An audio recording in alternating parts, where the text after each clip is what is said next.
we find the following statement in the Rambam. And when I saw this, go ahead. Wait, what are we talking about? We'll find out. He's putting Spoilers. One of the two. You tell me. We find the following statement. Okay, the Rambam, this is the laws of Teshuvah. Teshuvah means repentance.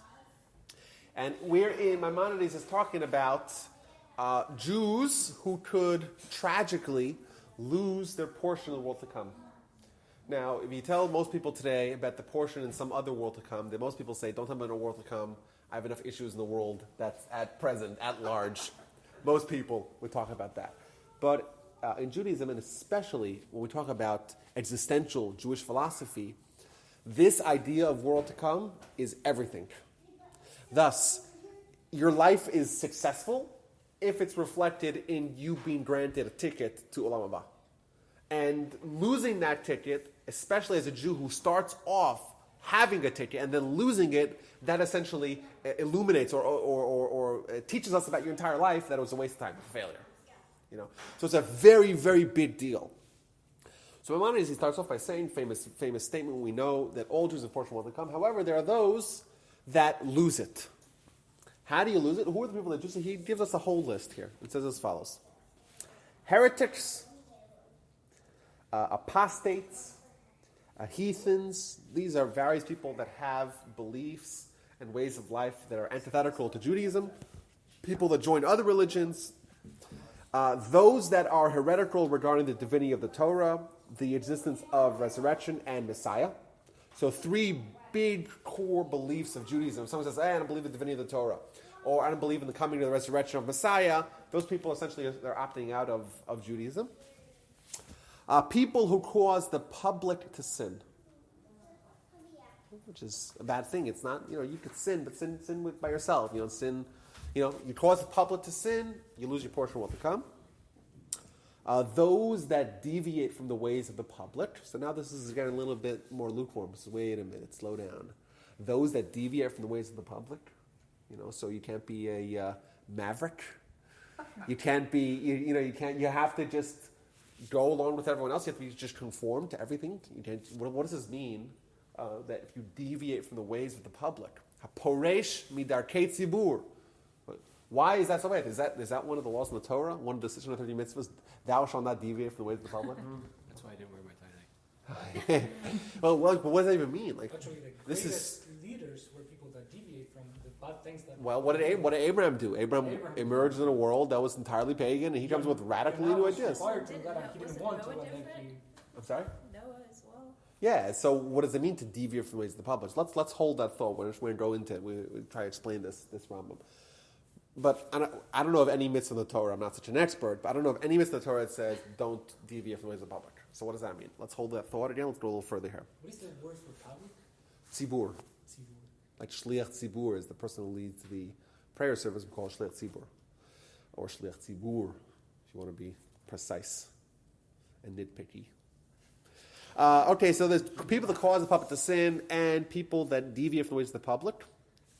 Okay, those who publicly, brazenly, and defiantly sin. So if someone sins, but sins in a way in front of everyone, biyad ramaz, the words of the Rambam, in front of everyone, with an outstretched arm, brazenly and defiantly, publicly, someone like that, they lose a portion of what to come. Informers. What's an informer? Informer is someone where the government's saying, we're looking for this guy, and he says, oh, I know where he is. He's actually hiding in the barn. There's a hatch door, and he's under there, and then they take the guy out and they lynch him. Well, that guy loses a portion of what to come. It's a terrible sin to inform. Okay. By the way, informing could even mean informing. Go ahead. Because there's also another law that says if you're going to die, you defend yourself first. So what if that is the case? What about it? So they're going to shoot you if you don't say anything. Ooh, if you don't inform. Yeah. That's a good question. Because ironically, the Talmud, when the Talmud describes the informer, it describes him as someone who is a pursuer. So the laws of a pursuer essentially say you kill the pursuer so to save the innocent. Thus, essentially you're creating a situation where are you allowed to pursue to prevent the pursuer? Interesting. Good question. I don't know. It's a good question. I would say probably not. Probably not tell or... Your question is to put a gun to your head and say, maybe yes. Good question. But they put a gun to him and say, tell us where the guy... Now, by the way, the Talmud makes it very clear that if someone informs, you could even be informant on like property. You can say, oh, this guy is hiding taxes. And I saw he has tons and tons of gold in his basement. You tell that to the authorities come and look at the basement and find no gold. So they start torturing the guy and they may kill him. Thus, the informer is a pursuer trying to kill the guy who he's informing on because they may bring about death. So your question is interesting because we know that the three cardinal sins, I go through this really quickly so we don't get too far off topic, but the three cardinal sins where you have to give your life up to not transgress, one of them is murder. The question is, in this case where it's an informer, so it's potential for murder, because they may, if you inform the person, that may bring about murder, but it's not absolute murder. So maybe then there's the question of ein safek motzei vadai, that if you have your life and you know for sure you'll save your life, save your skin if you inform, as opposed to if you inform, you don't know for sure that they're going to kill him because maybe they won't. It's an interesting question. I like the question. I would say maybe. I thought maybe at the initial maybe not, but maybe yes. I don't know. Okay, so those informers lose a portion of what to come. Those who impose, I don't know if they lose a portion of what to come. I don't know, man. Maybe not. I changed my mind. That's my final answer. I need more lifelines. Next time. Those who impose fear on the public, not for the sake of heaven, which means people in positions of leadership that are very dominant and impose fear, but they don't do it with sincere thoughts. They don't do it to try to increase fear of heaven. They just do it because they want to have a position of dominance, and they want to suppress everyone, but they're not doing it for good purposes. Murderers, I think that's pretty self-explanatory. You murder, that's the worst sin you could possibly do. It's irrevocable. There's no way to bring someone to life. Can't do that. Once they're dead, they're dead. Habitual Lashon Hara speakers, and those that reverse their circumcision. That's the punchline. And every time I mention this, there's a collective wince. Let's ask a few questions here. So we had a question earlier. What does it mean to deviate from the ways of the public? It's a good question. What does that even mean? Why? What's wrong with that? Number one. Number two, let's go to the end. Reverse the circumcision. Once again, I've scoured the entire Torah, and it mentions a few times that you should have a circumcision, but doesn't mention anywhere that there's a prohibition of removing the circumcision. So if it's not even a prohibition, how could it be something that's so severe that makes you lose your portion of what to come? It's very bizarre. Because you're basically declaring, I don't have to do anything with the Jews. Ooh. It's a statement. Ooh. So So you're saying it's more symbolic. Because it does say, this is a sign. This is a covenant. Part of the This is covenant, our. yeah. If you So you're removing the sign. I don't want to be part of the covenant. I want them to do it. Alright. So I like that. I want to bring this also to the idea of deviating from the public. There's this very strange, at least at first glance, there's this very strange piece of Talmud that we find at the very last page of the book of Yoma. The book of Yoma, sometimes erroneously called Yuma, is a book that talks about the word Yom. What does the word Yom mean? Then don't answer this. You know what the word Yom. What does the word Yom mean? day. Day. So there's a book. We have a good teacher. Okay, so Yom Wait. Tov. well, Recount. the book of the Talmud is called Yoma, which means day. So why would you name is there a book called Lila, night? Is there a night book? What is the Talmud section that But doesn't the It's day called start Yoma. when the sun sets? saying the halachic day starts when Yeah. the night before the eve? Why would they call a book of the Talmud day? It's talking about the day. So somebody, which day is it talking about? Mashiach. Day one? It's Yom Kippur, isn't it? Booyah. The most auspicious day of the year, and that's Yom Kippur. So it's an entire book dedicated to Yom Kippur, and it's called the day. And it's just, that's self-explanatory. Don't say Yoma de Kippur or something like that. They just call it Yoma, the day. The very last page of the entire of that book, it says something very bizarre. It says that someone who sees a seminal emission on Yom Kippur should worry that they're going to die that year. What's a seminal? It means that they see an emission from their body that is a uniquely masculine emission. Oh. That's okay. That's what it says. If you see that emission, you're probably going to die that year. But if you don't die, then you should know that you're a perfectly righteous person. You're a perfect tzaddik. Now, what does that mean? It's very bizarre. Like, you're going to die. If you see a son of Moshe, you're going to die. But if you don't die, you should know you're a perfect tzaddik. What does that mean? So the interpretation of this is very simple once you get it. It's a little thing it's a little chap, as they say in Yiddish. We know that in Yom Kippur, the Torah tells us that we don't do a bunch of things that revolve around pleasure. Like no eating, no drinking, and one of them is no intercourse. Right? It's as if the entire collective of the Jewish people is abstaining from pleasure. And there are a lot of perks that come from being part of the community. And that is that you get judged as part of the community. Each one of us, every human, right, we're all, to some degree, more or less, we have some degree of sin and iniquity in our behavior. And therefore, if we're going to be judged individually and scrutinized as an individual, we're probably going to not pass the test. Thus, if the entire Jewish community is abstaining from sin, and we too, from pleasure, and we say we're joining the community, well, okay, you're part of the community. Part of the community, then you get judged as along with the community. And the Jewish nation, historically, we have something going for us. We're judged as a nation. And collectively, when you take the sum total of it all, we're a good nation. But if some guy says, you know what, I'm not part of the community, everyone's abstaining from sin, I'm going to engage in sin, in pleasure. Just swap it. I know. If everyone's abstaining from pleasure, right, and I'm saying I don't care, I'm not abstaining from nothing. So I'm saying, I want to be on my own. I want to be with everyone else. Oh, you don't want to be with everyone else? Okay, you're on your own. You'll be judged on your own as well. And then you know what? You'll probably die that year because you'll probably fail the test. But if you didn't die, you should know you're a righteous person. Why? Because you're able to withstand the test on your own, despite being judged as an individual. So that's this idea. To follow up on what Ben says, this idea of Olam Haba, we said every Jew starts off their life with it. Why? You didn't earn nothing. Right? A small, week-old child that has a Brit Milah has exactly 0 accolades.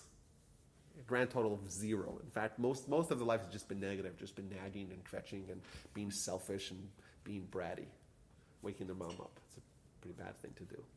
Or dad, in some other families' cases, not mine. Seems like a baby. So why would the child have a portion of what to come? You know why? Because they're part of the community. A child at the 8 days old, they say that they're part of the Jewish community. We have a blessing that we do by the Brit Milah ceremony that says that this guy is becoming part of the covenant that was established with Abraham. And once you're part of the fraternity, you're part of the fraternity. Thus, the entire Jewish people, we get lumped into this big public entity that's called the Jewish nation. And therefore, as a member of the Jewish nation, if you're treated as part of the nation, if you're treated as part of the collective, well, they got a portion of what to come. However, if someone like Ben says, if you say, I don't want to be part of the Jewish people, either because you deviate from the ways of the public, it means that you say, if the entire Jewish nation does this, I'm doing something else. It doesn't mean that you're creative or you're innovative. It means that you're saying you want to be different. You want to go away from the ways of the public. Okay, then you're opting out of being part of the collective. If you want to be individual, well, then you have to earn it on your own. Similarly, if you want to reject the symbol that demonstrates this part of this nation, i.e. the circumcision, okay, then you'll be judged on your own. You lose your portion of what to come. That starts off as a given as being part of the Jewish nation. But there was one more thing in this statement that seems very troubling. And in fact, the commentaries and the Maimonides, they say, wait a minute, we haven't found any sources for this. And the problem is, Maimonides quoting halacha, it's got to be sourced. He says, people that are habitual Lashon Hara speakers, they lose their portion of what to come. Why would they lose their portion in the world to come for speaking gossip? It seems very bizarre. It seems like a very strict and severe punishment for something that's relatively minor and innocuous, I would think. It doesn't say people that, do adultery, or people that are deadbeat dads, or people that what we would think as being terrible, people that do the worst idolatry. It doesn't say mention idolatry. Well, I guess it does. It's the same punishment that murder. Yeah, it's lumped together with murder and other things, but it seems so fundamental. It's Lashon Hara, it's evil taught. Is it equated with murder in some way? Because whatever you say could eventually The consequence damage is somebody the too, same. like ruin their life. So that's a nice thought, because Maimonides a little bit later on, he writes something very similar to that, which is also later eye-opening. Huh? How later on? I think it is in. Same chapter. No, it's not the same chapter. It's in Hilchos Deos, and it's in chapter 7:3. So is there any definition or more information about? Well, we're gonna go through all the Lashon details Hara? here, but I want to try to impress upon everyone how serious this really is. I was familiar with this Rambam. I knew it because I quoted this Rambam. I spoke about this in the past. But to me, I just read it. Balei Lashon Hara. Okay, people speak Lashon Hara. It's terrible. But I didn't think about it. Like, wait a minute. Like, you speak something. The words are gone. They're not quantifiable. They're not real. It's kind of this thing that just out there, like reverberates around our eardrums, and then it's gone. There's no way to recapture it. How is it something so significant, so tangible, so palpable, so real that it has such an impact? I think actions are what matter. That's what we always say. Words are cheap. Actions matter. So the examples that are given in the Torah where someone has spoken bad, like Miriam. Yeah.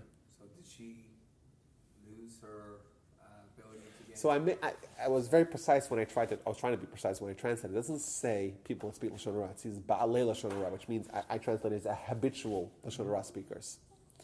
That's a good point. Maimonides is not saying someone speaks Lashon Hara to lose a portion of what they come, because otherwise we could all check out, give up right now, because we are disqualified. Almost like everyone. Facebook feed 10 times a day. Yeah. So it seems. Yeah, I think if that was the criteria, we lost it. That's it. So how do you get established as a habitual? I don't know. That's a good question. I don't know if there's quantification. It means that's what you speak about. It's a habit. And I guess, what's the difference between, Lashon Hara versus venting? Well, is venting allowed? That's the question. Is it permissible venting, or is Lashon Hara venting? It's the same question. Venting is just a mode of expression. It doesn't mean that it's permissible or prohibited. It could be that it's permitted. Well, it may be a case where if someone needs to offload something that may fall under the category of to'eles, which is constructive Lashon Hara, which may be permitted, provided certain conditions are met. Gotcha. But if you just vent about your boss to someone, well, Or that like- might be Lashon Hara. Like, It's do a you ventful. use names, and if you don't use names, Right, if you don't the use same? names, then they'll be fine. Okay. No, I just. But don't say, well, the guy who I work for, I'm not going to tell you his name, wink, wink, that wouldn't work. But if it's really unidentifiable, then that would be permissible. It's one of the great loopholes that we have. So I think the question is still a very, very strong question that this is elevated to such status along in the pantheon of terrible things that someone could do to lose everything, be a habitual Lashon Hara. I think it's a very eye-opening question, especially when even Lashon Hara, to begin with, it seems very strange. I mean, we were always talking about this is a moniker or a motto that they say over here, that sticks and stones will break my bones. Everyone heard that? Well, Yeah, words don't mean anything. Unless someone else. But says do they? Yes, Or they did. I mean, the reason why I think it's so bad is because you speak things into existence, and if you're constantly, just slamming people, I mean, eventually, what you say, guys gonna take it serious and actually make it come true. so you're saying Or it'll come back around to get you in this life. So you're saying that the speech in itself is not that bad, but it's going to engender actions as a result of the speech. Is that right? Yeah. I mean, but then that's what makes the speech. I mean, speech is uniquely bad that it kind of has, it has repercussions. Interesting. Does it But then it reach also. into, like we talked about last week, where when you do mitzvot, you earn what you're going, the life that you're going to be living in the world to come. Do words reach into some other realm? Where there is destruction. Apparently, there are some sources about this, many sources, a few sources in Jewish writings that talk about words being not only something that's important in the overall assessment of who you are as a human, but it is the primary importance when analyzing the success and failure of your life. Thus, what happens in the next world is a reflection of what happens in this world, and what happens in this world primarily is that we speak. We'll see, and that's also, once again, problematic. I want to ask another question here. It's kind of a subtlety, I think. The term Lashon Hara, so everyone here from that's the term, that's what we're talking about. So the term Lashon Hara, the word Lashon, what does the word Lashon mean? Something names. Ben, don't tell him. Don't help him. What does the word lashon mean? Language, your tongue. It's your tongue. Exactly. The word lashon means your tongue. Lashon hara. It's not the worst, not the hardest question in the world, but I think it's an interesting subtlety. Like we say lashon hara, which means evil tongue. It doesn't say like dibur ra, evil speech. It's lashon hara. It's like evil tongue. And to me, this is like it's an interesting thing. That why would you use the word? It's evil? Your tongue, the flappy little thing. That's what's evil. Well, No. Lashon also means language. Yeah, I guess so. Okay, so it's a subtlety. I agree. It's not the strongest Which question in the one world. came first, I don't know. Because obviously it has to do with each other. Because you speak with Yeah, your tongue. yeah. That's right. Some more sources here as follows. We find, again, from the Talmud, this is the book of Sota. Sota is the book that talks about what happens in a case of a suspected adultery. And it gives us a following statement. When I'm going to say this statement, you guys tell me what's bizarre, what's interesting about it. Page. 42. You should know. 42a. And it says as follows. 4 groups do not receive the face of the Shekhinah. And what are these? Arba kitos, 4 groups. What are these 4 groups? Number 1, the group of the scoffers, kat haleitzim, the flatterers, the liars, and people that speak Lashon Hara. Thus, essentially, there's this idea of not being able to have this engagement, this interface with God. It's described as the words of not to see the Pnei HaShechina. And it says that there's 4 groups that they'll lose their chance.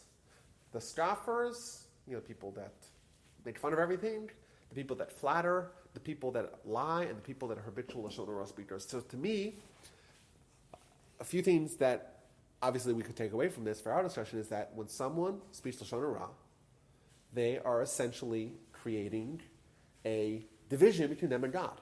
Thus, they'll never be able to have this relationship, this facing the Shekhinah, or seeing the Shekhinah, or lekabel pnei Shekhinah, the words, which means to receive the face of the Shekhinah, whatever that means. I don't know exactly how to define it, but it means having some sort of interaction with God. That they cannot have. So to be like, whoa, how serious is the decision to speak Lashon Hara? Because what does that do to you? It makes you not be able to have an interaction with God. Well, 4 of those groups had to do with speaking. Booyah. Another thing. It wasn't murderers or adulterers. It was. And these Wasn't 4 actions. groups, none of them are actions. They're all related to speech. Which to me, that was also eye-opening. Did you read it? Yeah, I didn't write it here. I thought you were reading my notes. That angle. I put one of those little things that they do in the bank that you can't see unless you're... Polarizing. Yeah. Another thing that I thought was interesting, why they're groups? Why not 4 individuals? Did you think of that? Either way, I think... Uh-huh. They get together. Yeah, maybe it's a societal, it's a communal kind of sin. Either way, I think that this too... It takes 2. You have to speak and you have to talk to someone. Well, maybe it's because the Shekhinah only interacts with a group. Ooh, very interesting. How do you know that? Say groups. Well, there's a famous Gemara that says that that I believe that the Shekhinah is not Shora on less than 22,000 Jews. Wait, say that again? That there's no Shekhinah, there cannot be the Shekhinah presence unless there's 22,000 Jews. Which, as the Gemara says, it's Alfei Ravava. So thousands and tens of thousands. What's the minimum of thousands and tens of thousands? 2,000 and 2 tens of thousands. That's right. So maybe that there is this idea of the Shekhinah only. Very interesting. You guys are so good.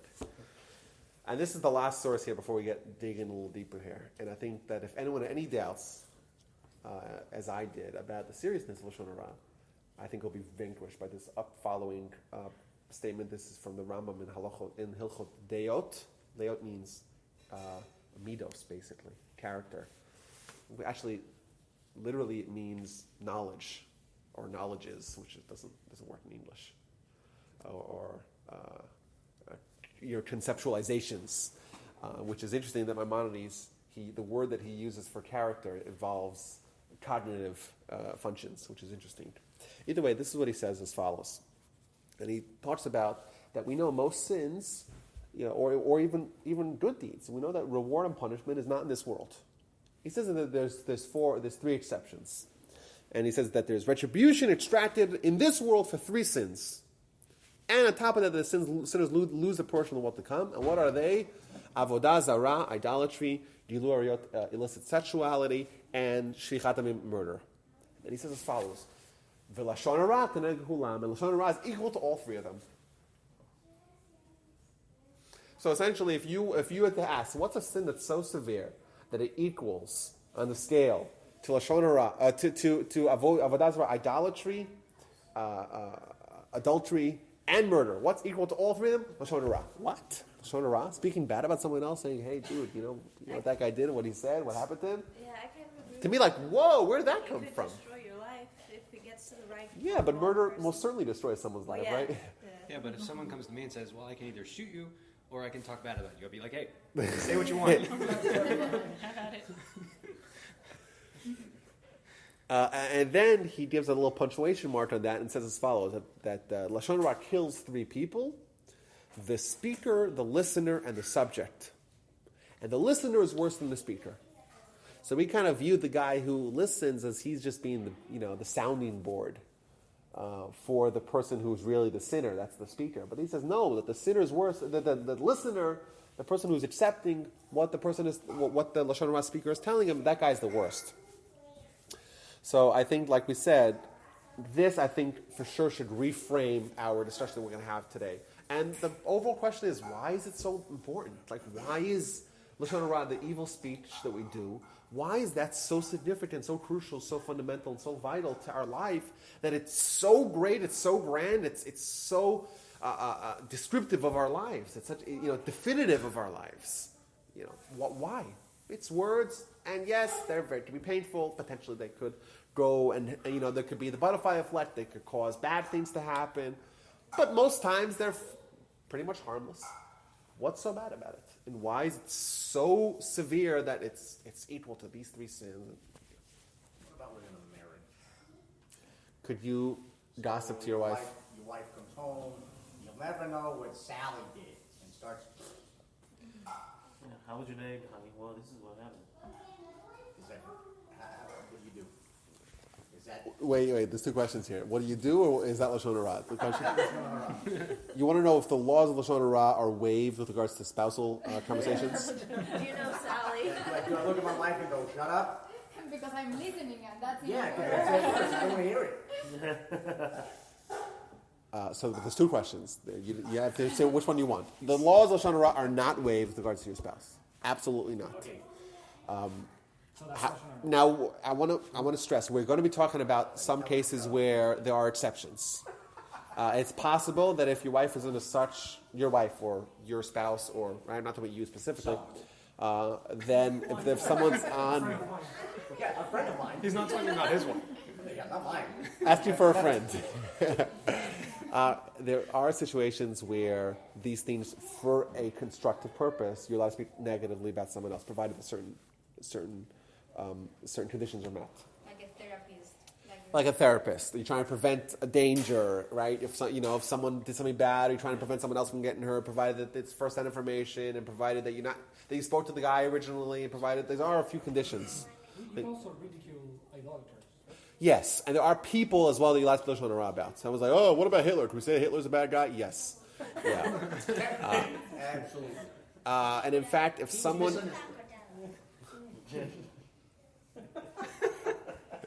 Try not to speak Lashon hara. So we'll get to the details of these laws. But I want to also talk about the flip side. So we see how bad lashon hara is. Well, what about someone who says, I'm not going to speak lashon hara? What about that? Someone says what? Someone who does not speak lashon hara. What's called shomer lashon hara. Someone who guards his mouth and his tongue. What does Judaism say about those people? They never talk. They got nothing to say at the cocktail parties, right?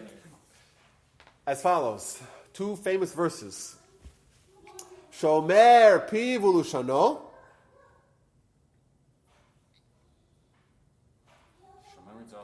Booyah. See, this is great.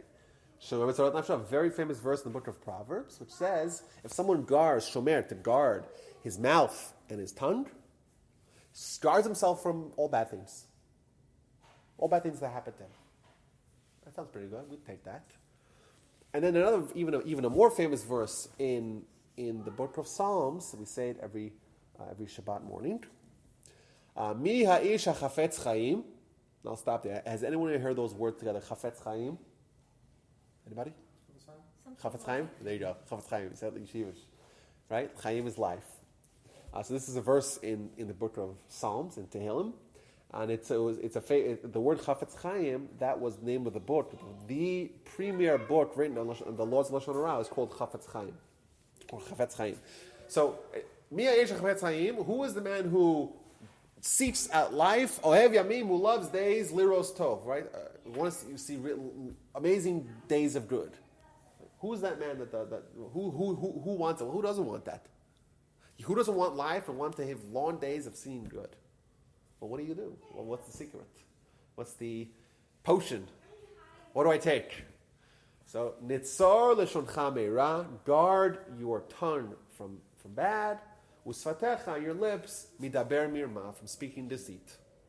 Simple formula. What do you got to do? You want to have a great life? You got to guard your mouth and your lips from speaking bad. Thus, essentially, what it's saying is that conversely, not only can our speech be our undoing, but conversely, our guarding of our speech, well, that's the best thing that we could possibly do. Right? You ask me, what do you want? You want life? You want everything? What would the answer be? I thought maybe it would be Torah, pray really long. As long as it says, don't speak Lashon Hara. Guard your mouth. And by the way, when it says guard, it means that you have to actually put a guard. It should have said, well, don't speak Lashon Hara. It says you got to guard it because there's a temptation to open it, Is that why people do? Huh? Oh, sometimes when people want to say something but don't want to say They have to something, stick their finger in the mouth they like do this. that. Like this. Yeah, they cover their face. It's interesting. The Talmud points out is that we know that our eyelids, our eyes have little lids that cover up. These little like windshield wipers that we have in our eyes. And our mouth also has guards. That's what it says. It says the mouth. It's so important to guard the mouth that the Almighty gave us two guards, in the form of our lips and our teeth. Because it's so important, it's so imperative to guard your mouth from speaking bad. And we had two guards. And by the way, this is a cool factoid. Settle down here. So, Here we go. You take this outside? so we find as follows. We find in the Talmud, this is in the book of Ksubis, or Ktubot, if you want to say, if you want to be one of those finicky people. So the book of Ksubis, it tells us the function of a certain organ that we have. And it's weird because the Talmud is not really a book of anatomy. It's not essentially telling us the book of like why do we have a spleen or why do we have a liver. It doesn't do that really. Again, it takes one organ and tells us, this is the reason why we have this organ. And which organ is that? It is the earlobes. I don't know what qualifies as an organ, whatever, part of our body. And it says the reason why the Almighty gave us earlobes is to cover our ears like this. When someone's speaking Lashon Hara, be they a spouse or otherwise, we take our little earlobes and cover our ears like that, and then you don't hear. Because, by the way, it creates like this hermetically still, because you have these guys, I don't know what they're called. Should have read up on this beforehand. You got these guys, and then you have these guys, and then you really can't hear anything. That's why we have earlobes. And what's interesting, I found an article here. An article by, there used to be this theory, since debunked, that because allegedly humans are evolved from less sophisticated species, thus we have something called vestigial organs. Are you familiar with that term? Like a vestige, leftovers, So the idea was proposed many, many years ago. Darwin actually proposed it, that when you find in certain species, you find organs that have no function, well, that's because it's leftovers, it's vestiges of a previous self, wherein it needed that, but then it just kind of it evolved into something new, but it didn't shed that yet because it still has it. So humans were thought to have had a lot of different organs that were useless. Like, for example, the pituitary gland was once thought to be vestigial. And famously, a lot of people still think, but there's this thought out there that the appendix is vestigial when it actually isn't. And in fact, the reason why we have the appendix is a storage house for bacteria. Thus, the lining of our gut, which is a really important thing to have it lined.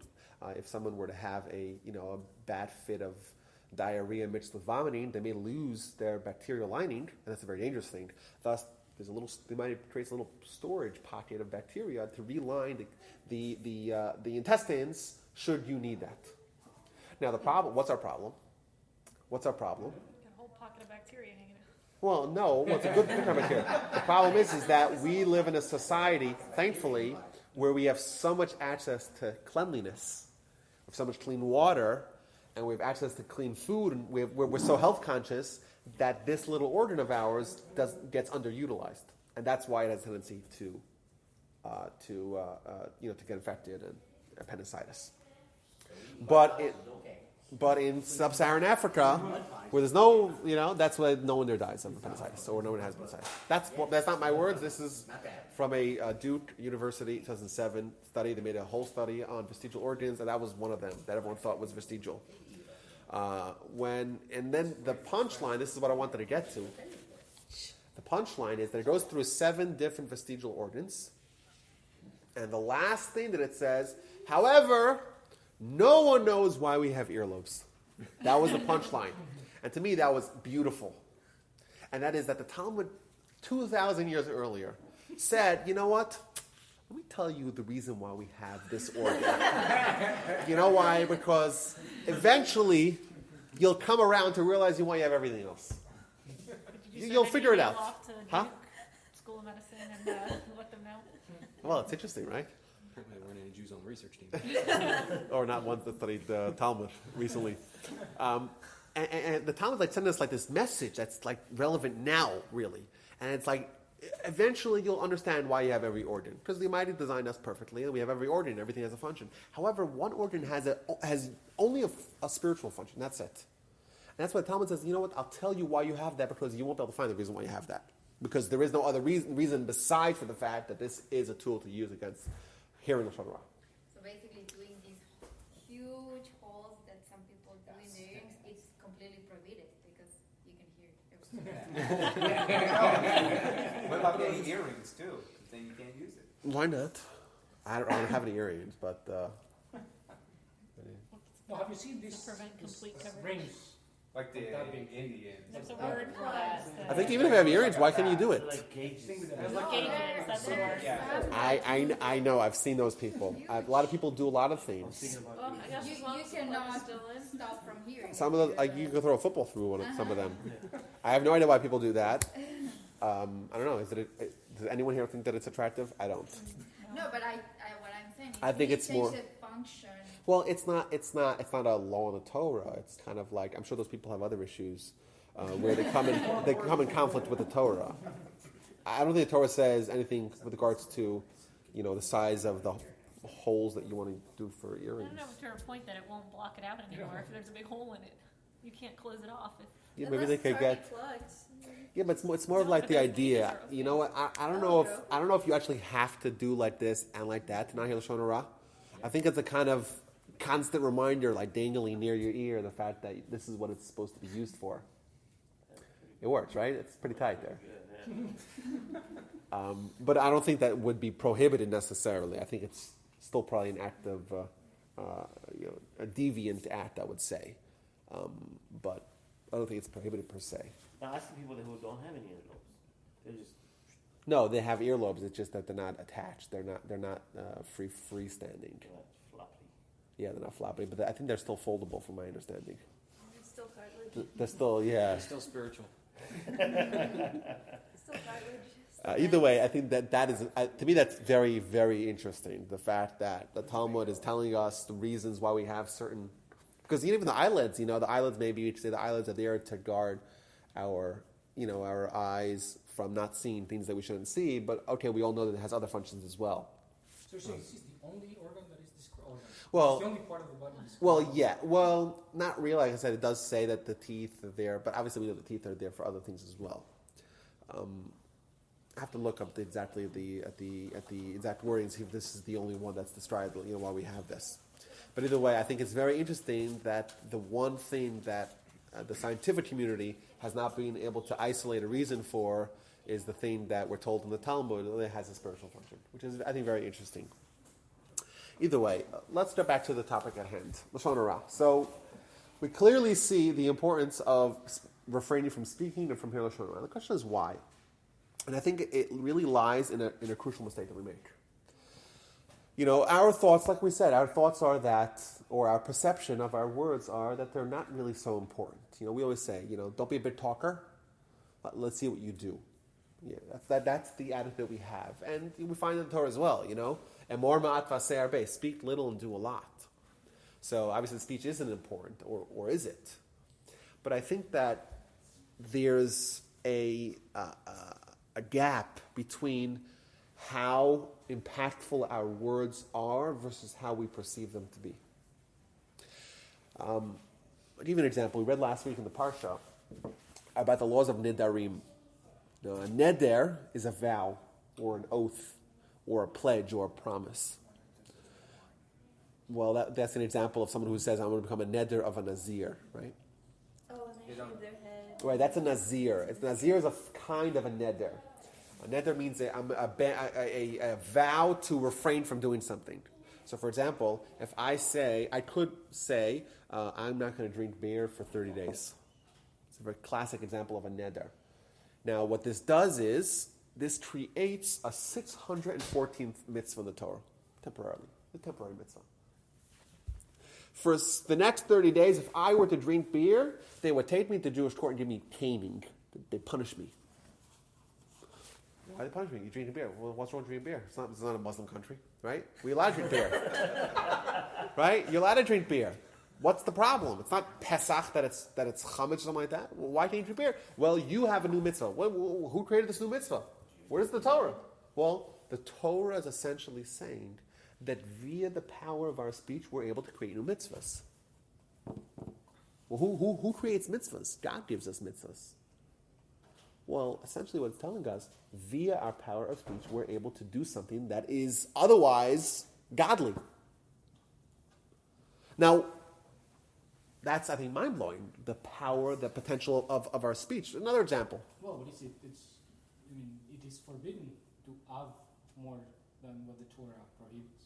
Not necessarily. I think it's frowned upon because the laws of Nedarim are so serious. It's very serious, the laws of Nedarim, so it's frowned upon, but it's not prohibited per se. If you ever hear people say, I'm going to do something bli neder, you ever heard that term? Yeah. Bli They neder. can't promise. Bli neder, which means without a neder, without a vow. People are terrified of making this pledge of doing something because they don't want to create a neder, and that will make it binding. Now, with that same portion you're talking about, that vow can be overridden. True. So I was just wondering, because you're talking about words of Allah. Yes. Okay. Now that you brought it up, I'll tell you what the Ramban says. Who is the Ramban? Ben, tell us a little bit about the Ramban. The one that ends with a nun. With a nun. He basically 100 years after Maimonides under Christian rule in Barcelona. And he debates him a lot. Well, Ramban wrote an entire commentary on all of Torah, an entire commentary of all of Talmud, and many other pivotal Sfarim from the Rishonim era. One of the greatest of the rabbis of the medieval time. He's very famous in secular because of the argument that he had with the apostatized Jew in Barcelona, where the king said, I'll give you immunity, you can say whatever you want, and he vanquishes the other guy in the debate, and they give him 300 gold pieces, and they say, well, actually, no, and the mobs come after me, to move to Israel. It's like, you have immunity, say whatever you want, until you say whatever you want, then you vanquish the opponents, and then, maybe you should leave right now. So the Ramban, he says, what's the first verse of this last week's parsha is that the Almighty, that Moses speaks to the leaders of the tribes, right? and asked the Ramban, why would Moses speak to the leaders of the tribes? Typically, Moses speaks to the Jewish people. Moses teaches them Torah. How does he teach them Torah? Moses goes to the people and starts to give an announcement, teach them Torah.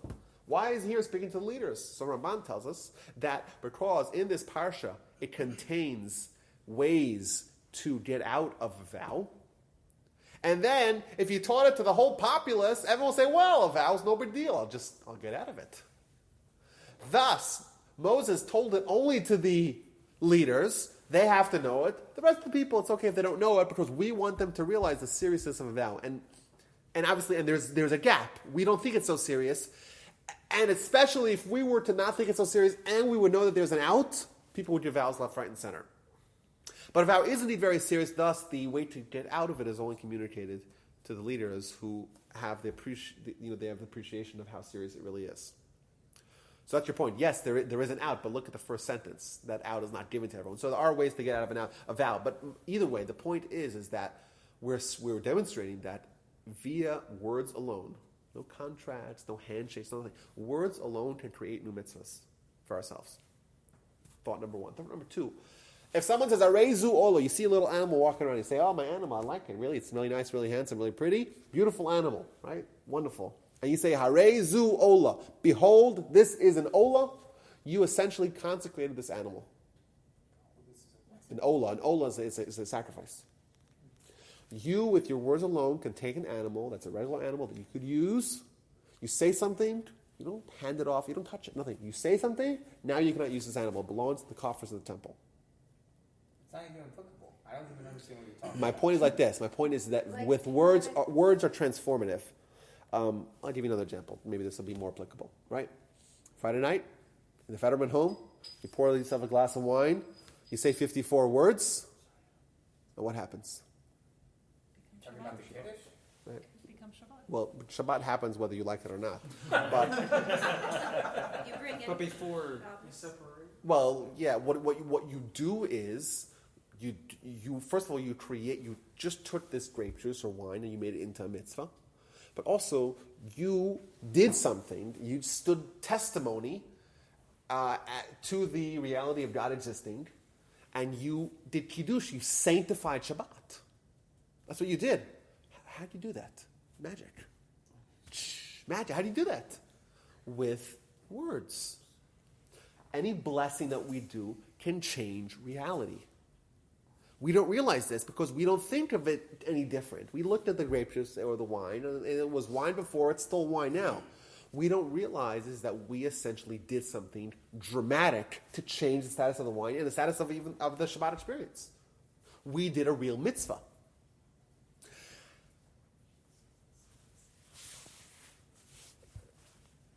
I think in other examples as well. How do you get married in Judaism? What's the process? Find a guy. No, that's not how you get married. Ketubah does not make the marriage. Do you the ring exchange? Ring exchange. Do whatever you say. Huh? I don't remember the words. Booyah. So you do. There's two things. You give the ring and you say these words. If you don't say these words, you ain't married. You do say these words, you are married. A marriage, this binding of a husband and wife, how does it happen? With words. These examples kind of show us how transformative words are. And even there's another example. I think this is arguably we could say that our entire purpose in life can only be fulfilled via our power to speak. And we talk about Tikkun Olam. Well, what's Tikkun Olam? We have an entire class about it here a few weeks ago, I believe, by your house band. And the idea where we're going to change the world. Well, how do you change the world? By bringing God into the world. How do you bring God into the world? By communicating that idea. Thus, essentially, the power, the force that we use to change the world as a species, as part of a Jewish nation, is our speech. That is what defines us as a nation. So, I think number one, we have to get rid of this idea that words are not really so important. They're very important. They're creative. They're transformative. But they're essential for us as a nation. I want to say even more. And to me, this was the point, the takeaway point of my analysis, of my research. To me, like this is where it hit home. speech. So someone says something. So you hear it. Right? And it's somewhat perceptible using physical. Oh, there you go. That's, yeah. What's that? Checkmate? What about? It's not checkmate. It's the same point. Oh, I thought that was your next. Oh no, I skipped that. Yeah, he brought the Mishnah that says Ba'asa Rama Amarot, that the Almighty created the world with 10 utterances. And by Yehi Or, God said, "Let there be light," and there's light. So even from God's perspective, the idea of speech being linked to creation is there. Good point. So speech is physical, right? Am I right? Yeah. Am I right? Yeah. He knows me already, Tom. He's like, whenever I say I'm right 3 times, I'm right. Well, it is, right? It's undeniable. Like, you use your mouth, and you use your guttural, and you use, right? And you create sounds that we interpret when we hear them via the vibrations of these micro little hairs on our eardrums. By the way, it's incredible. You learn about the human ear, how it works. We have these on this receptor in our ear, these tiny microscopic little hairs that vibrate. It's amazing. We're able to first of all, we're able to create these sounds that are thoughts that we translate into sounds, and we know how to do it all magically. And you're able to hear that, and you're able to just do this process of converting it back to thoughts, which is just incredible, remarkable. And that's why, by the way, when you take a gun and you shoot it near your ear, it's always advisable to put on those earmuffs, because that kills those little hairs, and then you're deaf. Which is whatever, like this, Yeah. So on one hand, it kind of is a physical thing. On the other hand, so it is physical. On the other hand, it's really not. It's kind of also spiritual. It's like we cannot quantify it. It's not empirical. It's not, it's not something that's tangible. We can't see it. It shares characteristics of both worlds. Now, what else do we know that's half physical and half spiritual? Light. Soul, body. Thoughts. Okay, but even more fundamental math. But even more fundamental. Come on, guys. Half spiritual and half what? What else do we know that's half spiritual and half physical? Any mitzvah that you We do? are. Me, us. Booyah! Humans are the same. We're the same thing. This was the insight. Speech is the crossroads of physical and spiritual. Man is the crossroads of physical and spiritual. To me, this was the idea. Our speech is the point at which our physical and our spiritual halves meet. This is the touch point, right? If you have spiritual, you're physical, you meet at the speech. That is uniquely human, because that's what it is. It's a uniquely human phenomenon, because it's a uniquely human reality, the idea of verbal speech. Because it's not just something which is important and it's creative and it's something that we're going to use for good things, and it is our essence. Thus, I'll answer a few questions here that I'm sure are bothering everyone. When the Almighty created man, so we have a little body, and the Almighty infused in him a soul. What does it say at the end? Vayi Adam lenefesh chaya. And man became a living being. Is that a fair translation, Ben? On the first creation or on the second creation? When it says Vayi Adam lenefesh chaya, whatever that is. Right? Man became a living being. You have this marriage of the body and soul, and now you have a human. Sounds good? We're all happy to be humans.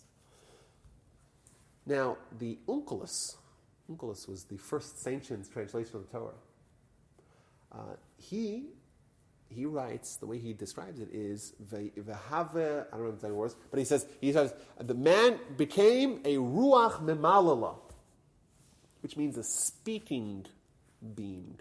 Memala means to speak in Aramaic. So it was always bizarre, like, this is the formation of man, and Man became a living being, marriage of body and soul. And how does he translate a speaking being? How is that possible? How is that translation? We speak, of course, but we walk and we see and we're other things. Like, why is it that?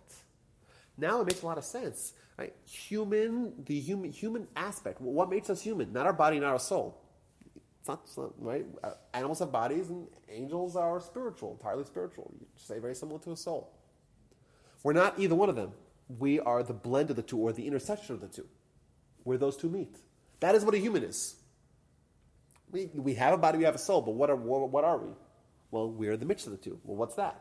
Where does those two get together? Where's the touch point of those two? In our speech. That's the best way to define who we are, is by our speech. Thus, if you want to translate it as, and man became a living being, you would translate, man became speaking. Well, because that is the idea of mixing, of fusing soul and body. I'll give you guys another example here. If you remember, I might have mentioned this before, there's this piece of Talmud, very intriguing piece of Talmud, that talks about a child in utero knowing the entire Torah. You guys remember we mentioned this here? Child in utero knows the entire Torah, and then as the child's about to be born, an angel comes and hits him. Where did he hit him? On his mouth. He forgets the entire Torah. So now what this means, I won't go through it all again, but what it means is that a child in utero has a soul. And the influence of the soul is what they have. And therefore they know the entire Torah. As they're about to be born, they have the influence of the body. Thus, they forget the entire Torah. So that's what Talmud means. But where does he hit him? Hits him in his mouth. Doesn't hit him on his hiney, or in his back, or in his arm, or in his shoulder. Why? Because this is the intersection of body and soul. This is where those two meet. This is the conduit in which the human comes forth. Thus, if the child becomes a human, well, they're going to become, that's their speech. Just like a human, just like Adam. That's what we are. So to me, this is the transformational thought of this whole discussion. And that is, our speech is not only something very important, it is definitive of who we are. We are collectively humans, means we are capable of speech. Thus, what happens if someone corrupts their speech? If you are corrupted in your speech, then you're corrupted entirely. Can't we say that? Isn't that fair? If you are your speech, and your speech is corrupted, well, then you're corrupted.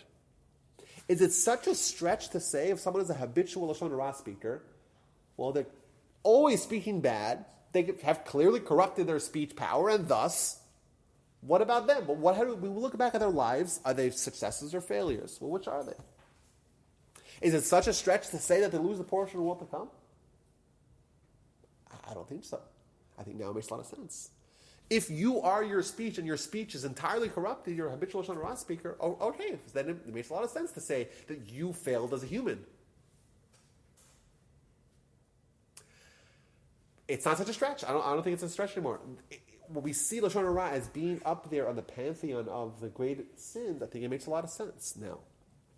Lashon Hara means you are corrupt in your speech. Now, I want to go back to a point that Ben brought up here. Our problem is that in our mind, in our consciousness, in our perception of speech, it's not so bad. It's speech, you say it, okay, no one got hurt. Yet in reality, it's very different. So, Ben, you said that, you brought up the fact that Miriam, she spoke Lashon Hara. What happened to Miriam? Remember the epilogue of the story? God made her arm like turn into leprosy, right? That's right. And who else did it happen to? Let's test your Bible knowledge. It happened to Moses. Booyah. Moses was his arm. Was his head. Miriam was all over, right? Yeah, I don't think Miriam, it says that it was his head. Now, what's the deal with this what is leprosy? Some sort of skin ailment, right? Physical manifestation. Flesh. Now, what's interesting is that we translate as leprosy because that's the most similar thing. In fact, it was this hybrid spiritual, physical kind of thing. It's not really leprosy. It's called saras. In the accurate translation of it, it's saras because that's what it is. It's not leprosy. Yeah, because they could have that saras on The wall. Yeah, on the wall. On the wall, on your clothes clothing. or That's whatever. right. That's right. Yeah, so it wasn't exactly. And I think I want to venture an idea here. I think that when we're told this, right, we're told that someone gets tsaras, and I'm sure we know that back in the day it actually happened. It's giving us like a physical representation of a sin in a way that's very, very quantifiable, very real for us. I think what it's doing to us, I think it's helping us make it more real. It's helping us, it's a tool that we can use, to move along in the path of understanding the severity and the gravity of our speech. When you think about something that happens to your skin or your house or your clothing, like, that's very real. If all your clothing started getting splotches and those beautifully painted walls suddenly get splotches, I'm not wishing it, I'm saying just theoretically. We're in your house. Sorry if it was in anyone else's house. Well, if it happens, then I know why. But that's a big deal. Like, that's real. You cannot, you say, oh, it's no big deal. It's not real. It's not, I think that's maybe an idea to try to bridge the gap between the theoretical, so to speak, in our minds with the reality that we perceive. Kind of bring our reality closer to the spiritual reality. Right. If the words can create lashon hara, that's a sin. And what about words also can do the opposite effect that we said, with prayers or blessings. So let's say that I say lashon hara, but after that I use my words to correct that. Well, that's with any sin, regardless of what nature, there's the possibility of teshuvah, of repentance. Teshuvah, exactly. Yeah, of course. So you can reverse that too. Well, you want, of course, Not yeah. one We'll talk about how to. It's interesting. How do you repent for lashon hara? Who do you approach? Is it between man and God? It's between man and man. That's an interesting question. But of course, it's a possibility for tshuva. In fact, Maimonides brings this in the laws of tshuva. There are only some things that are, according to the Talmud, irrevocable, that you cannot possibly undo. Like if someone murders someone, yeah, you could do tshuva, but your tshuva will never be complete because the guy will still be dead. So tshuva for lashon hara. Potentially. Now, if you speak lashon hara about an entire community, then it might be a big problem because then you're not speaking about an individual, you're speaking about multiple people, and should you need to individually request forgiveness from every one of those people, you don't even know who you offended, right? Or who you spoke negatively about. Feather. Huh? Oh, the feather. The feather? What feather? The story of the pillow on the hill. Oh, that you... The rabbi just told him to put the feather all over the place from the pillow. Yeah. And not go find No, one. go collect them. Mm-hmm. I didn't think that's silly. That if you shake out the pillow and you have all the feathers... It goes everywhere and you might be Yeah, you able might to not be able retrieve it all back.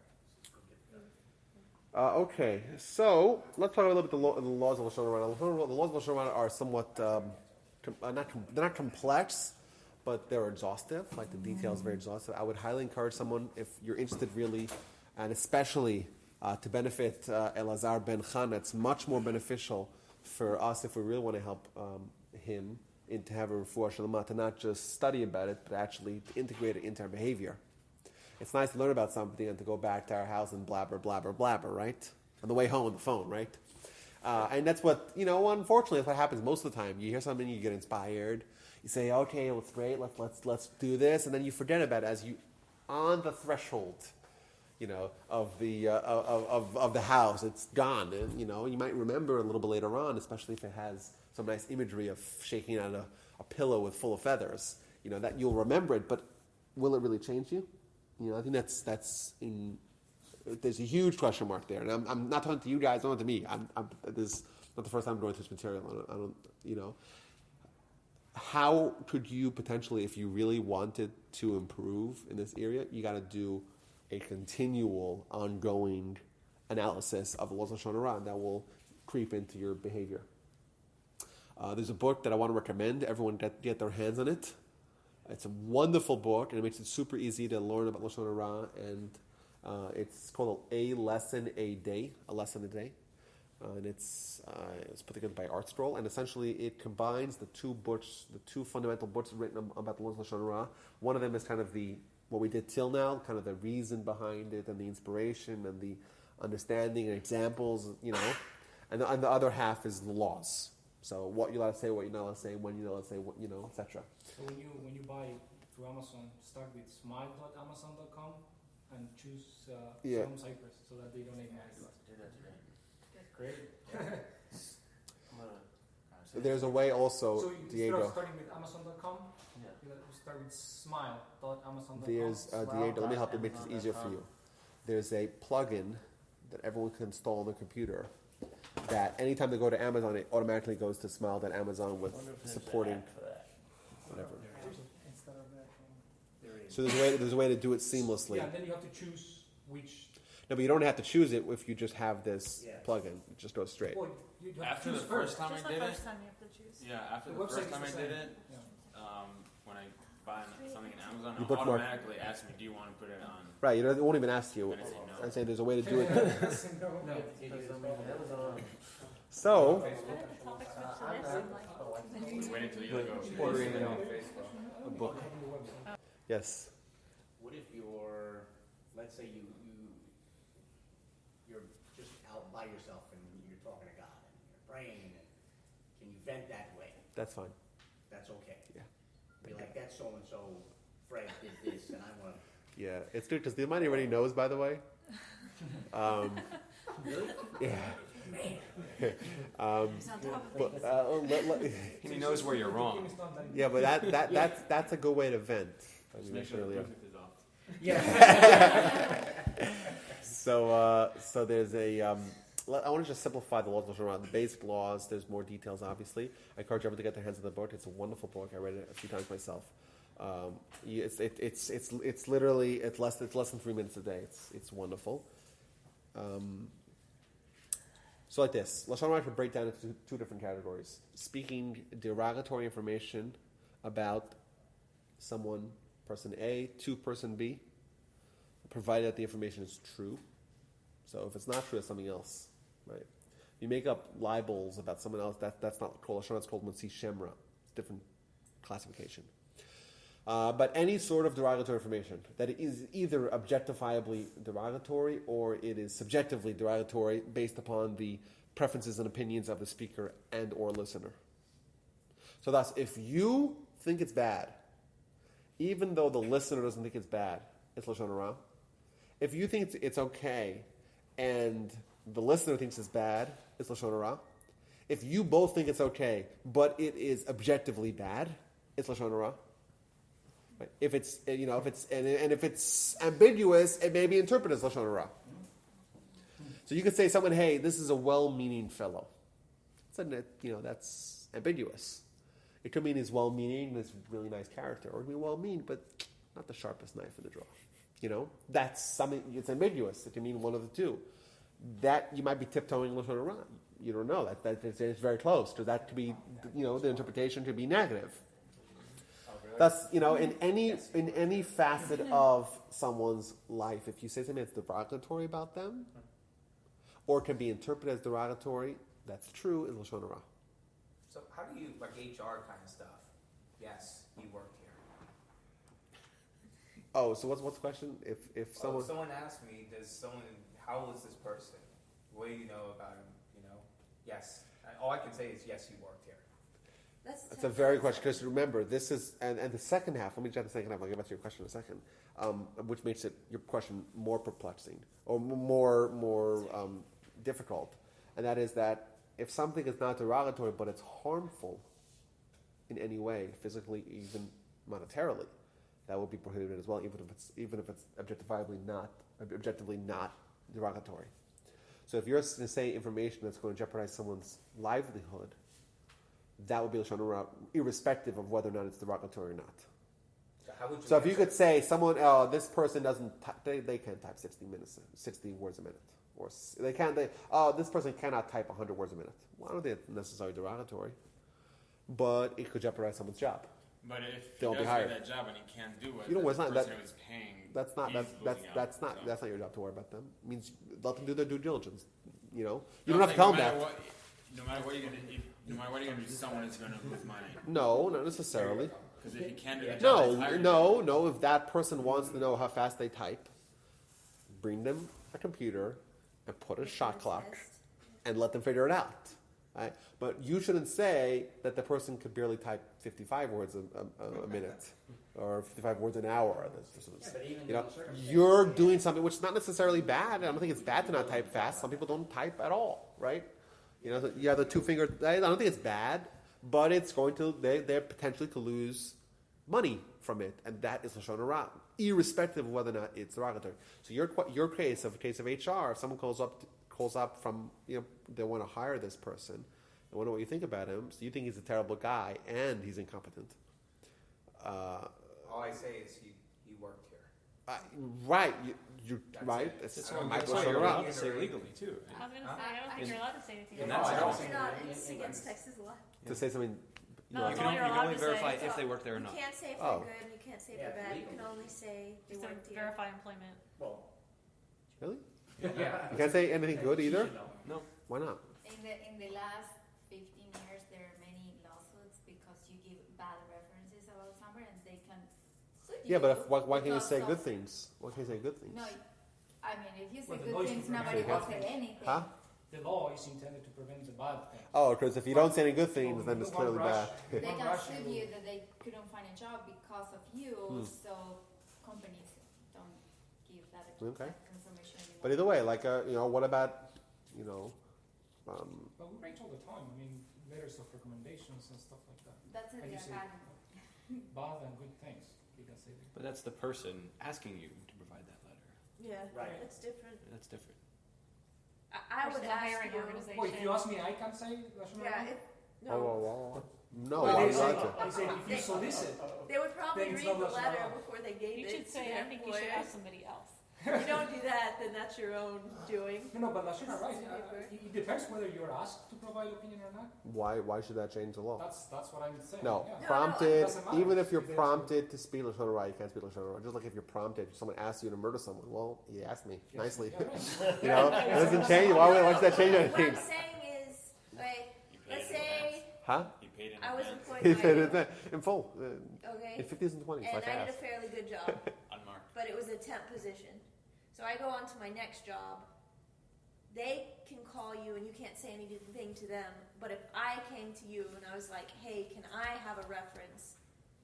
A You written could say reference? no if you want. Well, yeah, he could say no as Just well. he's not speaking lashon hara. But, Yeah, but you his- would give me the reference. It would be given to me, and then I would give it to my company. I guess his question is, if he gave a reference to Mary, right, or to the employer, whoever, he would only have to say good things. If he said, like, oh Well, the yeah, question she's great is- in this, but she needs. Well, to I don't know if you would want to do that anyhow, to write something in the letter in the reference letter. That Yeah, he's- because I you wouldn't write read it anything first. anyhow, right? But there are many There's a cases- trick of. There are many cases that are kind of gray because you may be closer to the person you're writing the letter to than the one that you're recommending. So a student that works for something, I barely know him. He asked me, and then he asked me to recommend to a person that I collaborate and work together. So I don't want to lie to this person. You don't have to He's not lie. doing it. You don't have to lie. Just don't say lashon hara. Simple. Right? Yeah. Well, but So even if it's true, I can you harm still can't say his it? prospects. Only for if it's working. true. Only if it's true is it lashon hara. This is an important thing. Only if it is. Only if it is true is lashon hara. If it's not true, it's something else. Okay. Lashon hara means some information that's true, that's either negative or harmful to the person, to the subject. You cannot convey to a third person. So what would Diego do in that case?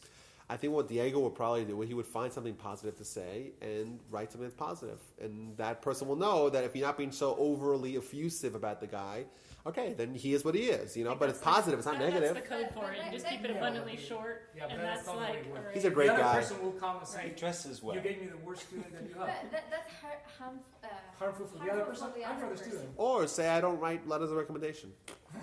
That's the way Right. to do I it. mean that would be avoiding the entire situation. That's the one way to do it. That's a good Go solution. ask somebody else Either for way, a it's letter of lashon hara. And another important point is that lashon hara it means any form of communication. It means it's the most common is obviously verbal communication. But if you write lashon hara, it's lashon hara. If you do an eye roll, like oh man, you know, like that kind of thing, or you like motion with your eyes to someone about a third party, you know, like oh him again, you know, like that kind of thing. Well, that's lashon hara as well, even though there's no tongue being used to create sounds. What if you're making it, like in this situation, you're making it really obvious that there's nothing really good to say about this person? Like, are they technically adept at this position? And you'd say, well, he makes good coffee. So you're implying Lashon Hara. You're implying that. Right, you say That's all I can find to he's say really nice about it. hardworking when he shows up. I like the guy better when he's asleep. Not drunk. Asleep, you know. Sober. These are tough questions, you know. Now I want to make an important point here. A few more important points here. That if you speak to that person could be dead and it could still be Lashon Hara. There's no statute of limitations with Lashon Hara. Like, oh, they're dead. Like after It's their wake. I think that's worse. Yeah, you Yeah. want forgiveness, they're I dead. apologize. Now, what about the guy says, the subject says, listen, I know I'm a lazy good for nothing, but you could tell anyone, so I'm okay with it. So he allows me. Lashon Hara. Why is this Lashon Hara? Because you're using your mouth, which is your humanity, for speaking evil. Irrespective of whether or not the person allows you. So he allows you to do something bad. Are you going to do bad? No. Initially, if it's common knowledge, I think it's common knowledge. Everyone knows about it. Oh, it was on the front page of the newspaper. Everyone knows about it. So what? It's Lashon Hara. It's not much about the information. It's about the activity of using your mouth for evil. That is Lashon Hara. That's prohibited. But that's exciting because it's to use it for evil. Because let's say that I have an employee that comes to me and says, "Hey, I want to receive your constructive criticism. Tell me what you think about this." That will be not for evil. Well, but then you're talking to them as well. To them, you could give them that's not Lashon Hara anyhow. Yes. You're talking about them to a third party. That's what would be Lashon Hara. Talking to them, just give it to them over the head. So Why it's not? bad. Even if it's not constructive, it's not Lashon Hara. Well, it might be other things. You might be, there might be bad midot. It might not be chesed, but it's not Lashon Hara. Constructive. I think we'll talk about constructive in a little bit. Because, like we said, if Lashon Hara means it's bad, if it's not bad, if it's constructive, then it could be a mitzvah. But the point I'm trying to say is that, let's just give an easy example. I have two friends that are both accountants. One gives me a call, says, I know you have another friend. He applied for a job at my firm. What do you think about him as an accountant? Now, I personally know that the person applying for the job is a horrible accountant. I'm friends with him. I'm friends with the firm owner.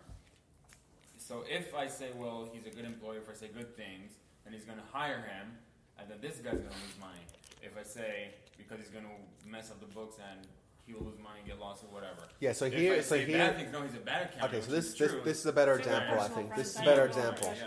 I think here might be an example of for constructive purpose. This is a good example, wherein you're obviously not meaning anything bad to your friend who is the bad accountant. On one hand, on the other hand, it's important that is it first-hand information. First-hand. It means if it's just like hearsay, well then you can't say Lashon Hara regardless, no matter how constructive. You have no idea. If you read them in a newspaper, I don't know. Have you guys ever been interviewed for a newspaper story or a magazine story? I don't know, in college or whatever, right? If you have, it's happened to me a few times. That whatever, like they ask for comments or whatever, and then you read it and it's totally different, entirely different. Has that happened to anyone here? Yes. Everyone's nodding. Has that not happened to anyone here? Yes. So, to me, this was eye-opening when this happened. I'm like, who knows if everything else that you read there is also baloney? Because it's, Most of it is. most of it is. So, and we believe things we read in the newspaper because we just assume it was written. It must have been vetted, due diligence, all that, journalistic integrity. Yeah. None of that. It's all nonsense. If you do not know firsthand I'm about talking firsthand. yes, let's assume you do know firsthand. You know firsthand. You don't speak negatively. You don't do it out of malice, right? And you don't say more than you need to. This is an important point. Even if you say something for constructive purpose, you could always pile it on. Bad accountant, bad breath. You could do that. That's not necessary. Or you could just say, Or if it was my company, I wouldn't hire that person. or you say enough. Listen, you just say I'm not sure that he's the best fit, something like that. That will be enough to say, oh, okay. You don't have to just say, well, and he did my taxes, and he got the IRS, came down to my house, and it's really bad, and it's, and he just can't do basic mathematics. And I remember him in 6th grade. He thought he got the 9 of the 6 mixed up all the time. 7, I don't know, the kid's great. You know, you don't have to do that. You have to pile it on. So it has to be constructive. It has to be not out of malice. It has to be that it's not more than necessary. It has to be first-hand information. There's a whole list. I don't remember I think it's like 7, 8 conditions that need to be met, provided it's constructive for it to be permitted. But this might be an example. But all the laws here are pretty fussy, right? This is everything is. No, it's very gray. clear. It's very clear. What's When it's lashon hara and when it's not. Well, you just suggested. Well, you can say that. No, I'm saying to we say work- not enough. To say enough that's necessary. How do you quantify that? Means you have to do a calculation of what do I need to say that's the minimum in order for me to accomplish my constructive goal. So I have a goal that I want to do, but I don't want to be Lashon Hara. Anything that's more than what's constructive is Lashon Hara. Thus, Lashon Hara is waived vis-a-vis the constructive element of the conversation. However, anything that goes beyond the constructive element of the conversation, which is anything beyond what I need to achieve my constructive purpose, that would be still Lashon Hara. Because that's for that, Lashon Hara is not waived. Okay, so if I just pile it on and say more than necessary, I spoke Lashon Hara. But this is, I mean, I'm Another not example, by the against- way. I'm not against laws that are flexible, but you give the same situation to 10 people, and 5 will say one thing, the other 5 will say the other thing. Which situation? Which situation? Bench situation, for example. No, your job. What is enough, you ask? Your job is to do that calculation. You're going to have I to do have it. to judge everybody in the world? No, not to judge anyone in the world. You have to judge the situation and say, okay, I need to do something constructive here. However, if I say anything more than what's constructive, I'm speaking Lashon Hara. So how much is enough that's constructive to achieve the constructive goal, but not any bit more? That's what you have to do. Well, So you have to think about it. Stop and think, okay, there's something constructive. I don't want my other friend to hire this bad employee. Okay, that's the constructive goal. However, I don't want to speak Lashon Hara more than necessary. Right? Because anything that's more than necessary for the constructive purpose is Lashon Hara. Okay, so what do? Well, I say enough that he won't hire him. So what's enough that he won't hire him? Just if I'm not effusive, if I have a little bit of a, well, I just say, well, and then he probably won't hire him anyhow, right? Just the tone of the voice. Well, just that's all you need to say. Hang up. So it's a mutual responsibility of whoever's talking and whoever's listening should know. So, well, okay, you said enough. Maybe that. I guess ideally, you don't know if that person is familiar with the subtleties of Lashon Hara. Yeah, you would just say, well, and they're like, okay, got it. Caveat every conversation. Do you know the laws? If you don't, before we talk. Let me tell you some reading material before we. I'm going to send you a book. I want you to read it and then we can talk. Let me flash in my There's rabbit. some common code along that. Yeah. Like, hey, someone asked me to pass the resume along. And if that's all you say, Yeah, they know exactly what that means. they know what it means. Code word. You were saying. I was like, Okay. crap, I just gave someone my resume.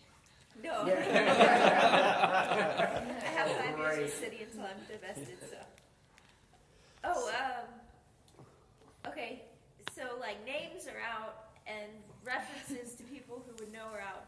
But let's say you were venting and you were like, this person did this, So this, and this. the Like, question to is some- that constructive? Like, So, if someone is actually in any form of danger, emotional danger or physical danger, God forbid, that's constructive for sure. Okay. Emotional danger as well. Like if someone is really, really needs to vent, it might be constructive to just listen to them. And sometimes they want to vent and they want to give names and addresses and all that, right? They want the full, that might be an example where that would be allowed. Or just to, like, if you don't mention them. And so Yeah, that would be the other ideal, person- of course. the other Ideally, you person about has this. no clue who you're talking Yes, about. but this person, Or like, Nicole, let's them, say I Susan, visit some whatever. of my cousins, they live up north, and I have no idea who the people they hang out with are. Right. But if they vent, Yeah, just don't tell me names and that. tell me everything else. But very importantly, I wanted to mention this. Two more things I wanted to mention here is that you cannot speak Lashon Hara to family or spouses. There's nothing that says that should be waived. And it's a big deal because, like, naturally, innately, we have a tendency to, when bad things happen, to want to vent about it. But when someone does something really nice in the office, well, we don't want to vent about that, Someone brings cookies, and I was like, tell my spouse about that. We don't do that. But if someone makes a slight at us, then we do make a big deal out of it. So we have a tendency naturally to try to aggrandize the bad things that happen to us and minimize the good things that happen to us. And obviously, we want to talk about that with the people that we're closest to. And there's a grave danger because it could be very well that the content of the conversation between us and our spouses is going to be primarily Lashon Hara. That's very not desirous. And there's nowhere in the laws of Lashon Hara that says anywhere where these rules will apply differently if the two members of the conversation happen to be married to each other. Additionally, there's another interesting thing that we find also in the Torah, that speaking Lashon Hara against the land of Israel is also prohibited. Just the land of Israel. As we see the spies in the story of we read a few weeks ago, spies go and they speak Lashon Hara about the land of Israel. The land of Israel itself is you're not allowed to speak Lashon Hara about it as well. Now, when's it okay to speak? You said earlier that you can ridicule. Yes, and idolatry. Right? What did you say? yes, in fact, But then you said earlier that it's worse. Gossip is worse than murder and idolatry. that's right. and That's this right. So altogether. idolatry, It's kind of conflicting, right? So no, it's not. It's not really conflicting because speaking Lashon Hara about idolatry is a mitzvah. So when Lashon Hara is a sin, then it's a sin that, according to Maimonides, is equal or worse than Avodah Zarah. However, speaking about Lashon Hara about evil people, that could be even a mitzvah. That's not prohibited. So someone that does evil, you speak about them doing Well, not does evil. So the question is, how evil do you have to be considered someone who lies to Lashon Hara about? So, for example, idolatry, that we know there's a famous Talmudic statement about this that says that you're not allowed to speak late sanusa. Late sanusa, you can't make fun of anything in the world besides for idolatry. There's a mitzvah to make fun of it.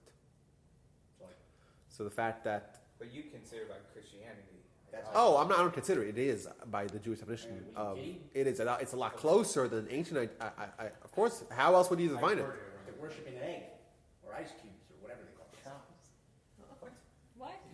Christianity. The Trinity thing. They explain it like an egg or water. Anyway, it's a long story. Okay, I never heard. No, but it's clearly considered. Easter eggs come from. I remember Maimonides already determined this like 900 years ago, that Christianity would fall under the category of idolatry by Jewish definitions. And that being said, it's not quite the idolatry of yesteryear, but it is sort of the idea of a God incarnate, a physical. But it is idolatry by our definition. So that's if you ever heard the name that the Jewish people have labeled JC. Have you heard the term Yoshka Pundrik? You ever heard of that ever? You've heard that? Like, that's the name that he's called colloquially in Judaism. And that's like a little punk. It sounds like a punk, right? Yoshka Pundrik, because there's a mitzvah to make fun of idolatry. It's a mitzvah. So that would be allowed. And similarly, like I said, Hitler, go ahead.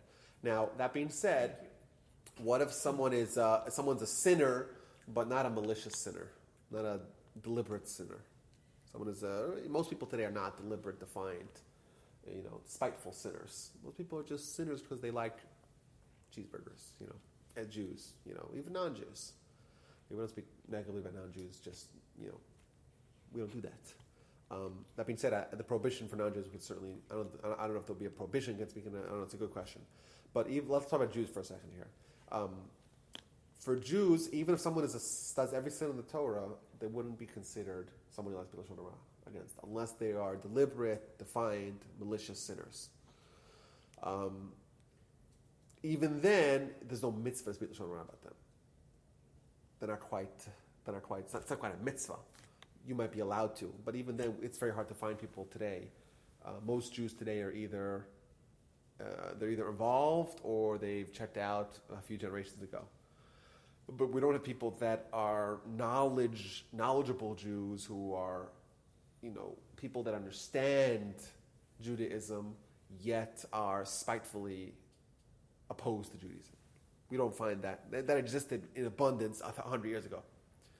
We had a lot of Jews 100 years ago that were like that. Today, not so much. Most people today are considered either Tino Chenishba, which means a child that was taken captive, someone who's not responsible for what they never knew any better, or a mumar lahachas, someone who is a heretic, not lahachas, mumar l'te'avon, someone who's a heretic who doesn't believe, is not involved, but not because of any spitefulness or evilness or anything like that.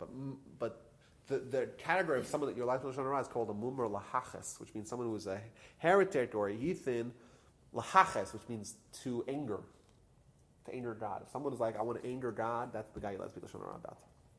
We don't have such people really nowadays. And we said even if you're technically allowed to speak Lashon Hara about on Jews, it's not so clear. But even if that were to be so, it doesn't it's a positive thing. You know, it's not something that you want to regulate yourself to do. So you shouldn't do that regardless. A few interesting things before we wrap up here. What about a product? You know, hey, how's this new pizza store in town? Or you know, do you like this kind of I don't know, matzah? Like, well, I don't know. I like the crunchier matzahs. Okay, let me buy some other matzahs. How is that not harmful to the owner or the merchant or the manufacturer of that product? I know this is not an easy thing to like. Whoa, like that could be considered lashon hara. How's that not lashon hara? If it's harmful, Bad reviews. huh? 1-star Bad review. reviews. Bad reviews in Yelp, right?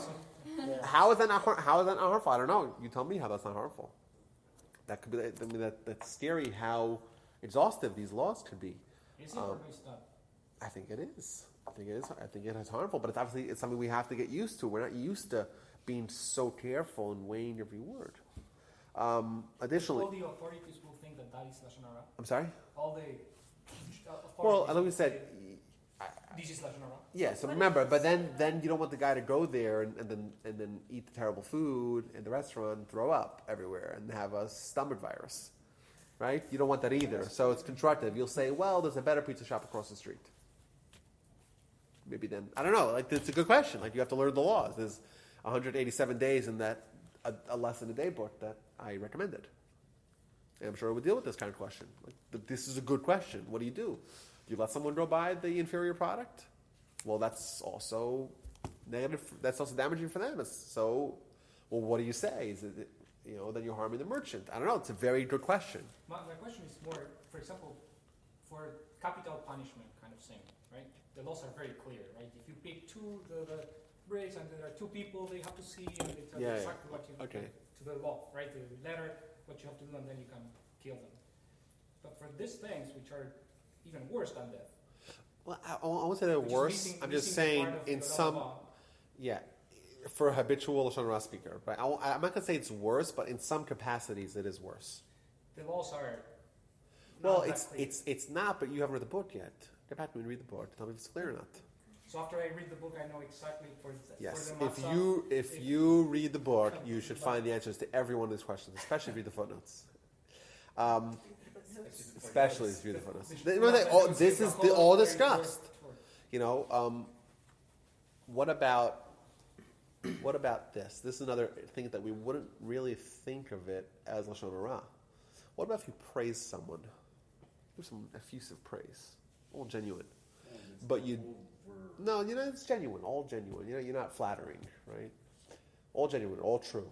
However, you do it in the presence of his competitor, his business competitor, his adversary. And you know that if I say something good about this guy, the other guy's going to erupt and say something, well, you know what he did to me, right? Or he doesn't use, he doesn't do his business with integrity. You know that's going to happen. Speaking praise could potentially be Lashon Hara. We wouldn't think about that. If you speak praise about someone and you know that the audience is going to turn this into a discussion of Lashon Hara, you essentially brought about the Lashon Hara. So it's as if you brought Lashon Hara. That's bad speech. Even though it's essentially good speech, but it's bad speech in this setting. Shut up, don't speak. No names. Also, that's the no names policy. We know that the Chafetz Chaim, the book that we mentioned earlier, was written by someone, Rabbi Yisrael Meir Cohen, who was the probably undisputed leader of the Jewish community in the early part of the 20th century. It's Remarkable. Not the guy from the picture. Right, it's a different guy. They just found a video right now. They found a video recently of the Chafetz Chaim. He died in 1933 at the age of like 100. But he wrote he was named. He was named after his name. He assumed the name of his book. His name is Rabbi Israel Meir HaKohen. His also is Kagan. Now he wrote many very essential books for every Jewish library. One of them is the first one is called the Chafetz Chaim. Another is called Shmirat HaLashon, the guarding of the tongue. So he was someone who was meticulous in laws of Lashon Hara, very meticulous. In fact, there was a great story about him. He was once at a convention of rabbis, and he was very young at the time, and he had just written the book called the Chafetz Chaim, Laws of Lashon Hara. And the rabbis were like, "Who is this guy? Let's start talking Lashon Hara amongst us, see what happens." See what happens to this new young gunner, yeah. And they saw Lashon Hara, and they look at him, and they see that he just fell asleep on the spot. He's just sleeping. He didn't hear it. That's the story. I don't know if it's a legend or not. But he was someone who was very conversational. He was very warm and friendly and ebullient and gregarious. But he wouldn't speak Lashon Hara. Apparently there's other things out there besides Lashon Hara. There's other content of conversation that we could potentially have. I think it's shocking, I know. Mind-blowing. But it does exist. And you just have to, purge ourselves of speaking Lashon Hara, and then there's other things out there, and it's remarkable. Sometimes it's surprising how many, this is a very interesting and diverse world. There's a lot of things going on, like Bitcoin. I want to talk to you about Bitcoin. You know Bitcoin? Know about it. You're nodding. You're like the half nod. I thought that went down. Right? Okay, no one I can talk to about Bitcoin. I'm like, today I had a question about Bitcoin. I'm like, who could I talk to? Apparently no one here. My husband. Oh, is that right? He's a Bitcoin enthusiast? He's all techie. Who's that? Jim. Yeah. Could you bring him here? I want to talk to Jim. He's out of town. Okay. So like that, you could have conversations that don't involve other people. And, I think it's a good policy to not talk about other people anyhow. Why do you always talk about other people? If you meet someone, you talk about other people. There's other things to talk about. Lastly, what about you actually spoke Lashon Hara? You did it. How do you repent?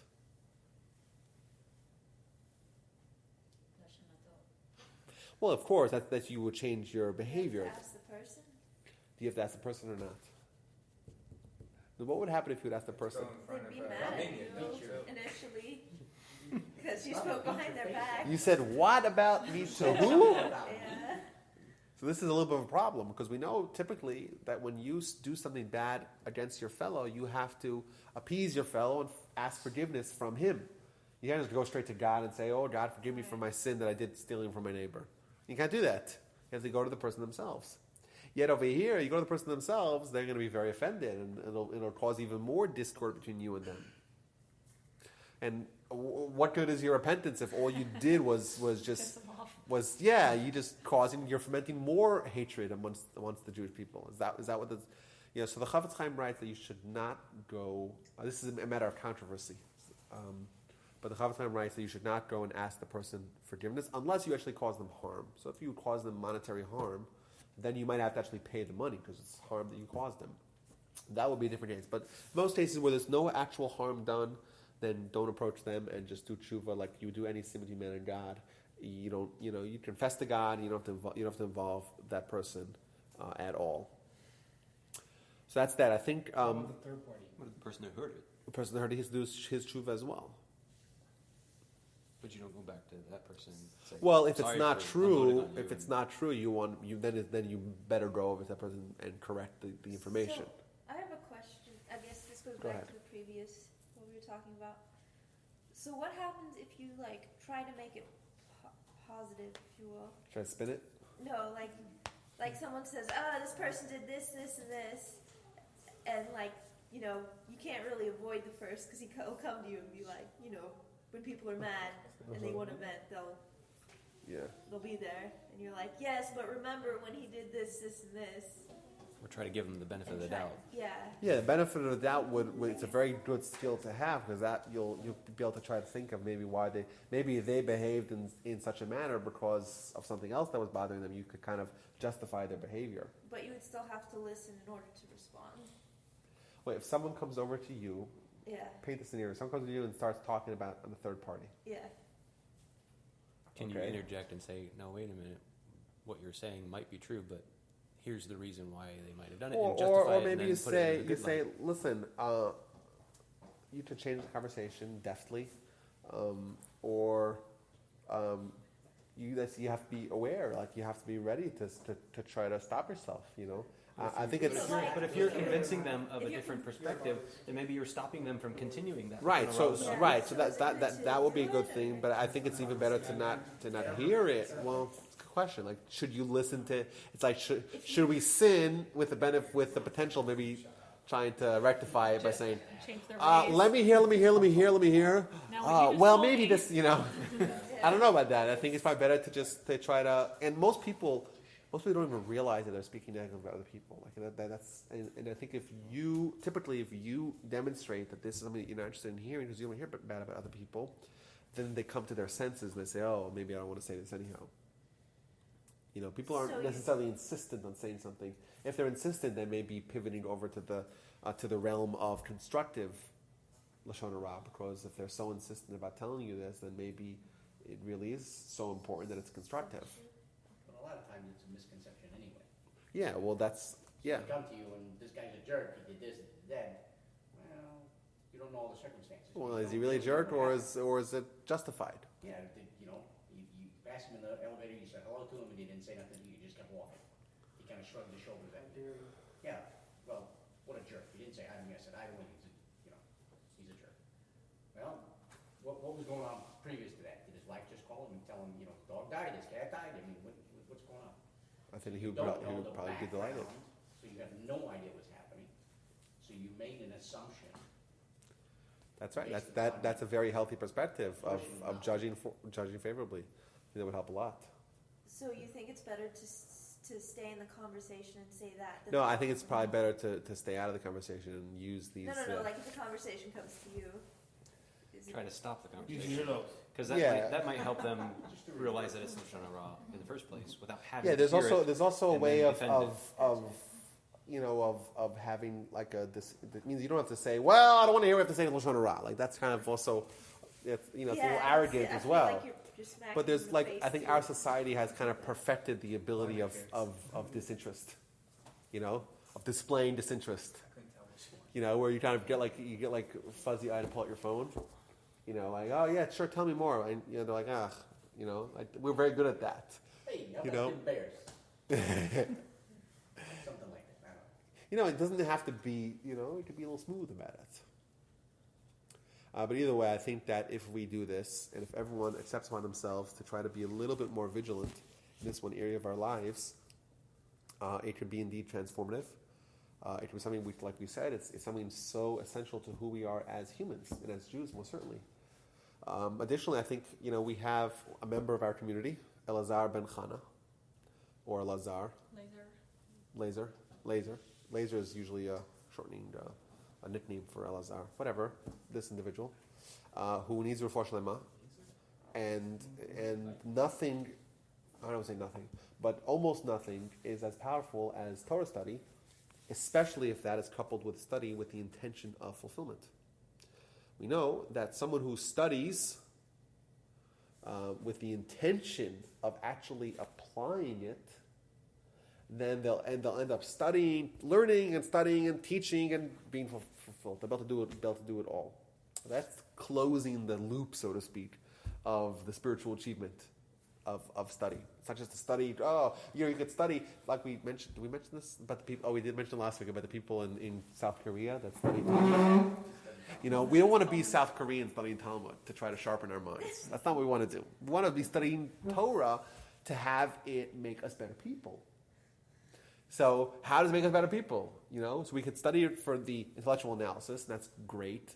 But if we leave it there, then how are we any different? We're kind of using the Torah for our own wishes. And it's an example. This might be a little jarring to hear, but the Talmud says that someone studies Torah only periodically. Like every Wednesday. No, I don't want to say every Wednesday. No, but when you're in the mood of it, then it's, I don't know the exact words, but it's as if he's treating the Torah like a prostitute. I said it's jarring. I gave you the disclaimer beforehand. Now, what does that mean? You just sign up for coming every day to Cyprus. There's a call-in number for, And now, what does that mean? Now we know that the Torah is very often compared to a spouse. We mentioned this in the first of the 3-part series on Torah. Why we study Torah is compared to a spouse, because it's going to bring someone to completion. Like we said, it's not good for a man to be without a spouse. It's not good for a man to be without Torah. You want to reach completion. You got you do it with Torah. Well, what if someone says, you know what? When I'm in the mood, I come in, and then when I'm done on the mood, I check out. Well, what kind of relationship is that? That sounds very much like a relationship that a man would have with a prostitute. That's what it's, right? Well, what if we say we want to study Torah, but we don't want to, we want this, but not that?